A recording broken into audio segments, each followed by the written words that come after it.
Okay, we are going to pick up where we left off. Should look exactly like this. Again, double check that you have all the same layers, same layer names, things like that.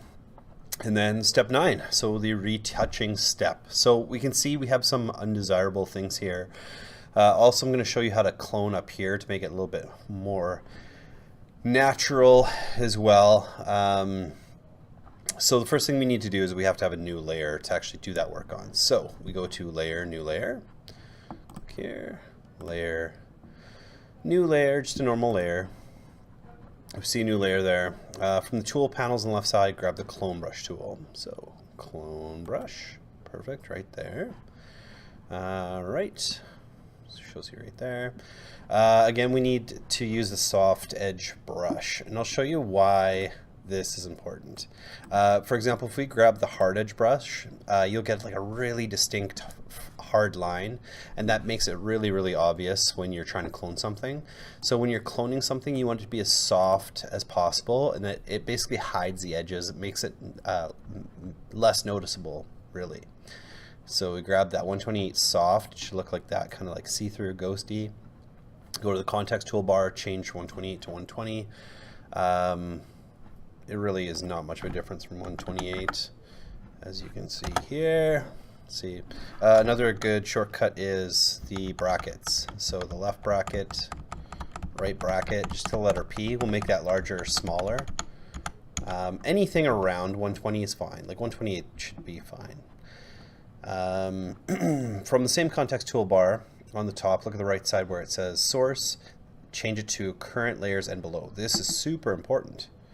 Okay, source, current layer and below, so that it knows that it can take not just from this layer, because this layer is actually empty, but it can take it from all of the layers below. So if you do not do that step, it will not work. So essentially how this works, like if I just clicked, you'll get a warning. You have to alt click to set a source. Basically what you're doing is you're stealing from one part of the image and putting it somewhere else. You're cloning it. So to clone something, you have to have something to clone. So if I hit alt, and you can see how my cursor changes to more of a target, and it says that you want to sample something from the top right hand corner, essentially the sky color. Okay, so now after I hit alt and I clicked up here, you can see that there's a little plus mark. That's just going to leave, it's going to be there, but as I move, right now I'm just clicking and holding, that X follows me. So basically if I'm going into paint, you can see that starting to disappear. It's basically stealing from that little X and moving it in that place. So you might run into a situation where you actually have to define a new area to steal from. So that area can move, but you have to think, like if I'm stealing from down here and I want to copy over here, you'll see how it starts to show up again? Because look where the X is. It's right in the middle of our face. So I'm just going to undo that, Control Z. So it's really important to know where you're stealing from. So again, I'm going to steal from up here. And I'm just going to try to color that out. It's okay to move that anchor, steal from new places all the time. You can even go from this side too if you want. A little higher. Remember, it kind of follows you as you move. Okay, that looks pretty good. Again, you might want to just like actually zoom in, because I can see here it's not quite good. Okay, I'm happy with it there. And that's what I did. Just step 6. There's part 6 there. Yeah, I just kind of went over that. Going over there. And actually, I am going to, you see this little outline here? I'm going to kind of get rid of that as well. So, by just, it kind of makes the trees look a little bit more like they're faded, like kind of a snow covered area.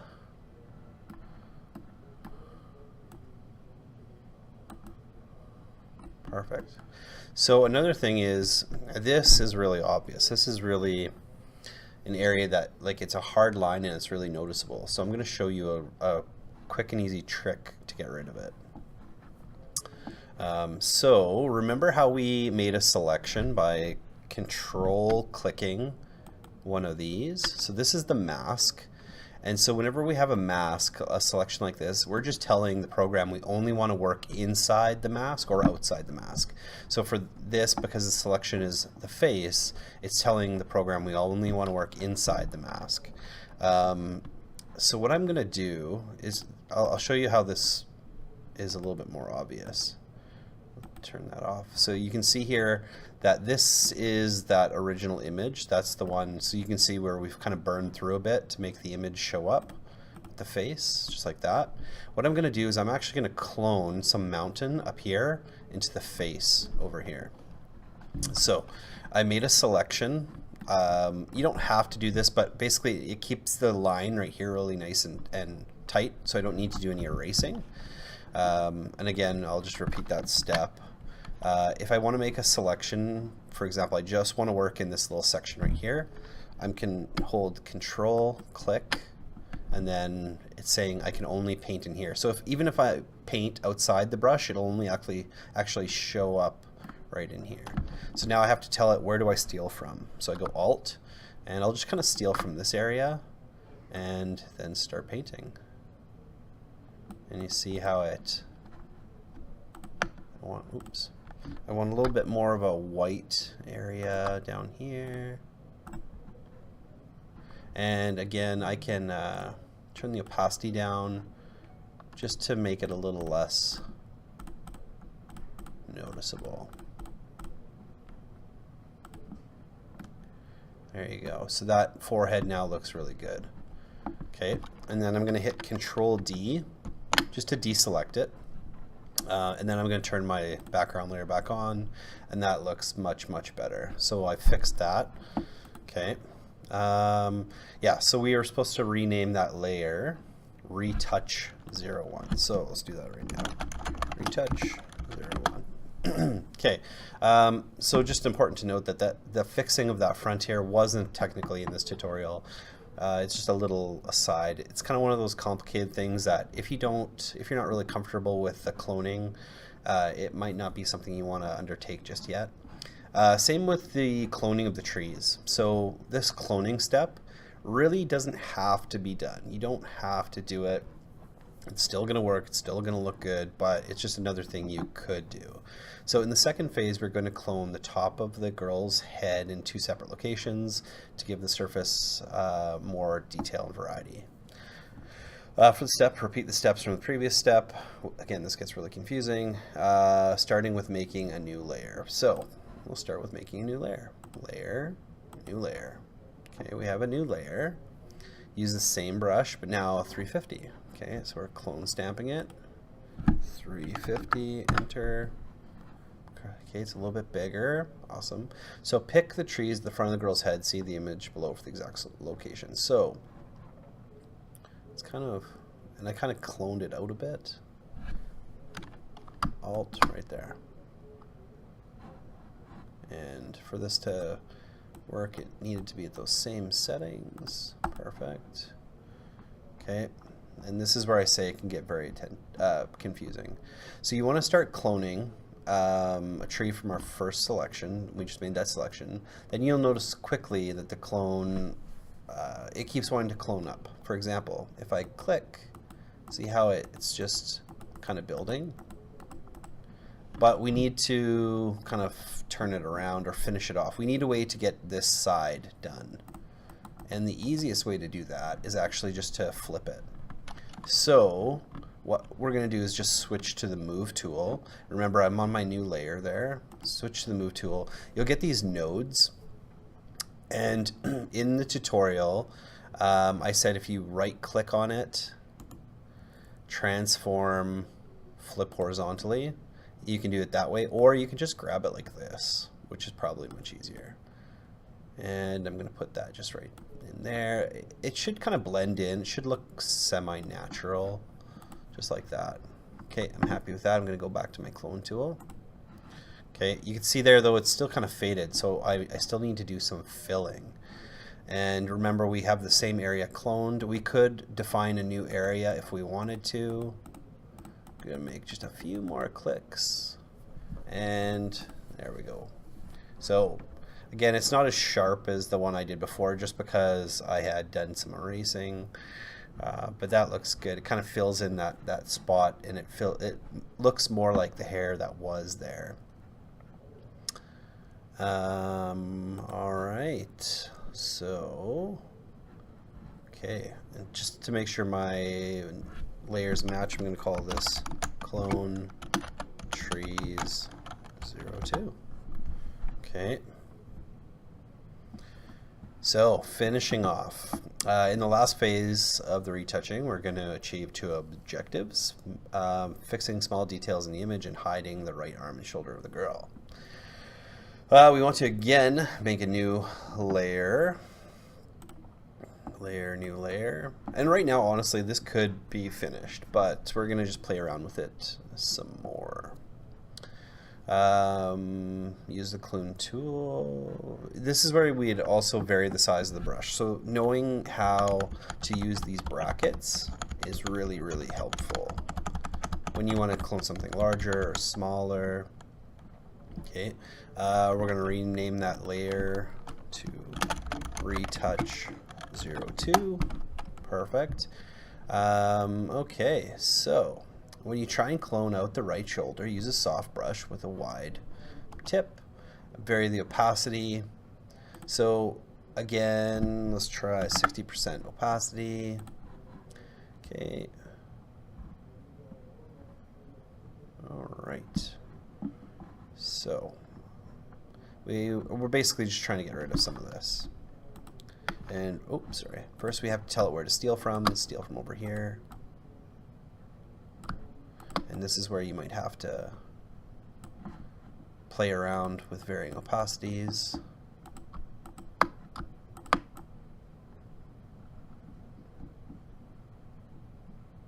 Always remember where you're stealing from. So for example, to get rid of that corner, I just had to define a new, oops, see how it grabbed her chin there?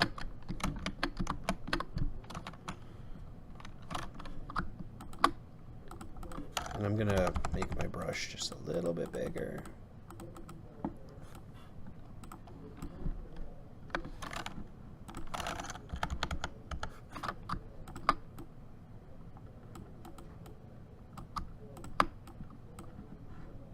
Okay, and I'm gonna soften it up over here as well. And I wanna also try to soften it up down here. Alt.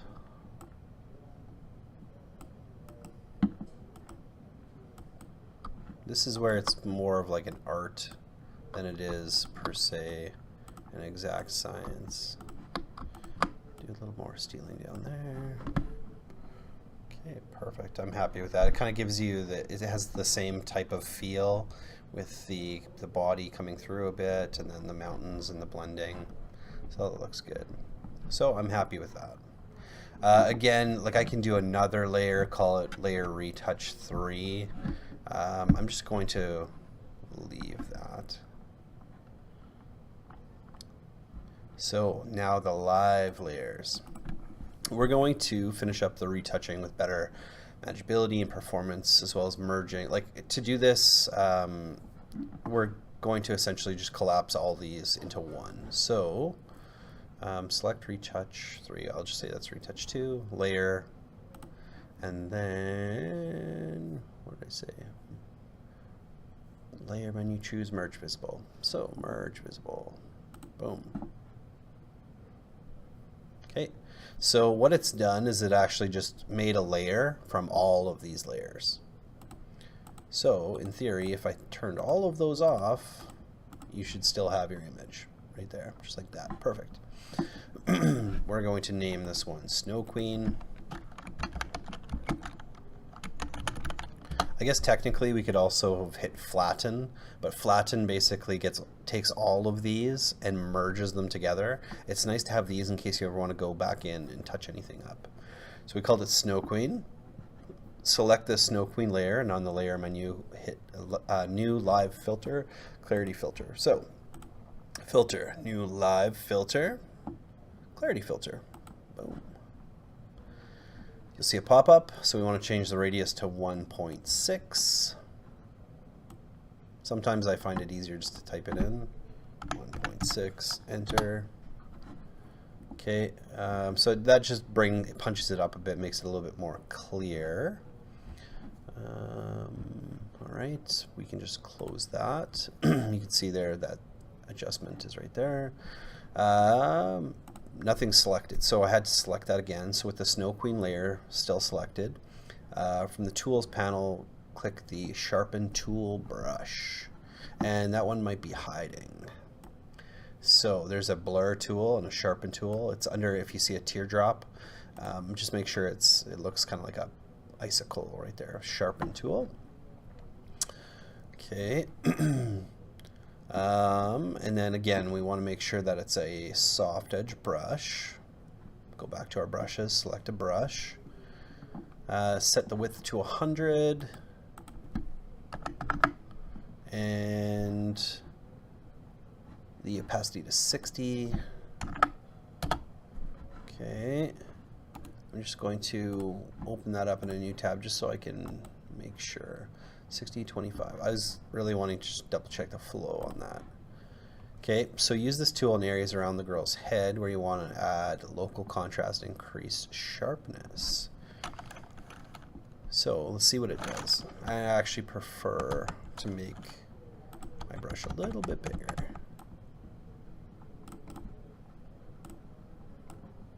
It's kind of hard to see what it's doing.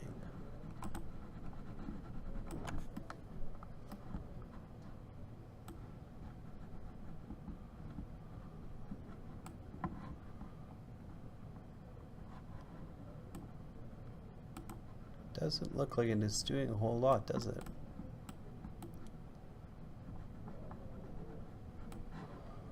Okay. To finish the look, we're going to add some more adjustment layers. So layer menu, new adjustment layer, selective color adjustment layer, new adjustment layer, selective color adjustment. Okay, and I'm just going to take that down to -100. Enter. And make sure it says whites. That's very important. Oh, so I have to do that again. -100, enter. There you go. See it brighten up. Okay, perfect. Close that. Apply a mask. So make sure you select the new adjustment layer that was just created. Then go layer, new mask layer. Layer, new mask layer. Awesome. So we got a mask there. Then paint on the mask with a soft brush, which we have a soft brush. Okay, set the pixel width to 500, 512, 500 there, enter. To hide the color correction from the background of the girl's face, just paint the background black. Okay, color, black is already selected.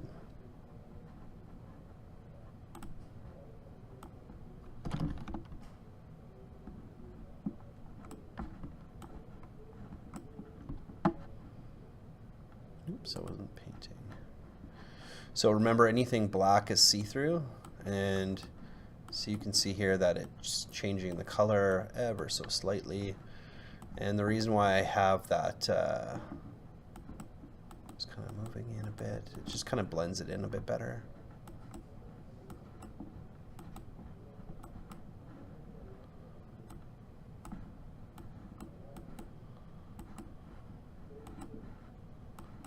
Trying to go with the lines of the image. I think it just, hey, this just came in the mail. We just put this in the staff room, or like it's all STA, STF? yeah, I think so. Like that looks like there's enough for every staff member. Maybe Put those into the mailboxes. And these ones can be in the staff. Yeah, I think so. And this one's a poster.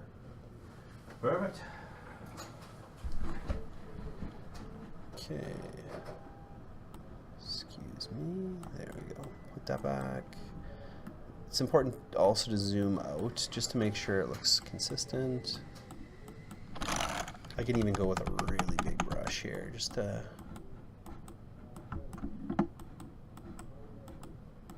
There we go. Okay, and really in this one all I did was kind of paint the outside, but you saw me just kind of paint over the whole thing. Okay, layer menu, new adjustment layer, HSL adjustment, double check, perfect.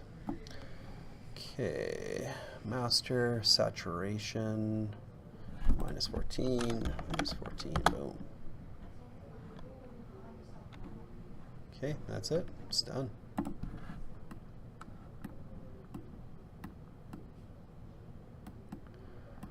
There we go. Happy with that. So I will just file save as. And then if you are exporting, you would just export as a JPEG or whatever you want. Remember, if you're trying to send a smaller version to somebody, for example, if you're trying to get this marked, another way would be using our light shot by hitting print screen and then just selecting the area, just like that, hitting save.